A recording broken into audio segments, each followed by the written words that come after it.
Hello guys, నేను మణి good wide సింప్లెట్స్ నుంచి.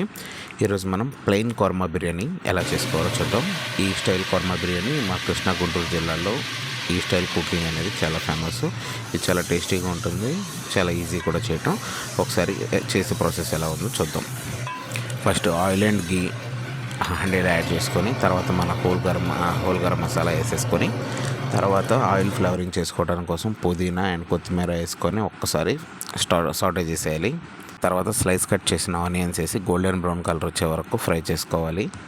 ఆ తర్వాత కచ్చాబచ్చా దంపుకున్న మిర్చి అండ్ స్లైస్ కట్ చేసుకున్న మిర్చి రెండు యాడ్ చేసుకొని ఒకసారి మంచిగా ఫ్రై చేసేసుకోండి. కొంచెం బాగా ఫ్రై అయిన తర్వాత మనం ఇంకా నెక్స్ట్ ప్రాసెస్ స్టార్ట్ చేసుకోవచ్చు. తర్వాత డైస్ కట్ చేసుకున్న టమాటో పీసెస్ని ఇందులో యాడ్ చేసుకొని ఒకసారి మంచిగా సాటే చేసేసుకోండి. మంచిగా సాటే చేసుకున్న తర్వాత ఇందులో అల్లం వెల్లుల్లిపాయ పేస్ట్ వేసుకోవాలి. అల్లం వెల్లుల్లిపాయ పేస్ట్ మంచిగా కలుపుకొని, అల్లం వెల్లుల్లిపాయ పేస్టే ఈ కోర్మా బిర్యానీకి హైలైటెడ్ ఇంగ్రీడియంట్ అనమాట. అల్లం వెల్లుల్లి పేస్ట్ మనం ఏ కర్రీలైనా అల్లం వెల్లుల్లి పేస్ట్ సరిపడా వేసుకుంటే ఆ కర్రీకి మంచి ఫ్లేవర్ వస్తుంది. అండ్ బిర్యానీకి కూడా అల్లం వెల్లుల్లి పేస్ట్ అనేది కీ ఇంగ్రీడియంట్. ఆ తర్వాత మంచిగా బీట్ చేసుకున్న పెరుగుని యాడ్ చేసుకొని, తర్వాత కర్డ్ తీసుకోండి. కర్డ్ అనేది బాగా బీట్ చేసుకొని తర్వాత ఇందులో యాడ్ చేసుకోండి. కర్డ్ కూడా మంచిగా కలుపుకోవాలి. కర్డ్ ట్రేసెస్ అని కంప్లీట్గా ఫ్రై అయిపోవాలి. ఒకసారి మంచిగా చూసుకోండి.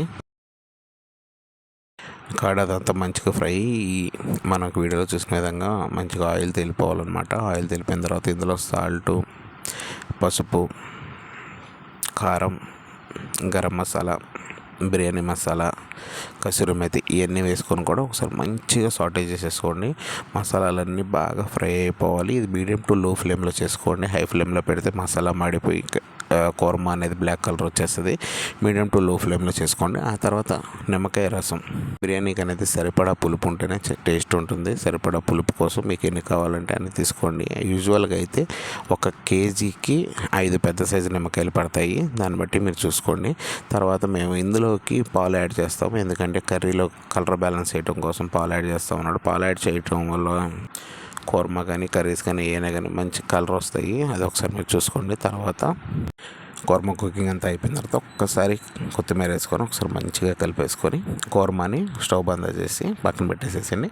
ఇప్పుడు ఇంకా మనం వాటర్ అనేది ఒకసారి గరం మసాలా వేసుకొని, అల్లం వెల్లుల్లిపాయ వేసుకొని, ఆయిల్ వేసుకొని వాటర్ బాయిల్ చేసేసుకొని అందులో ఆ ఎసర్లో రైస్ వేసుకొని మనం ఇంకా లేయరింగ్ చేసుకుంటూ మొదలు పెడదాం.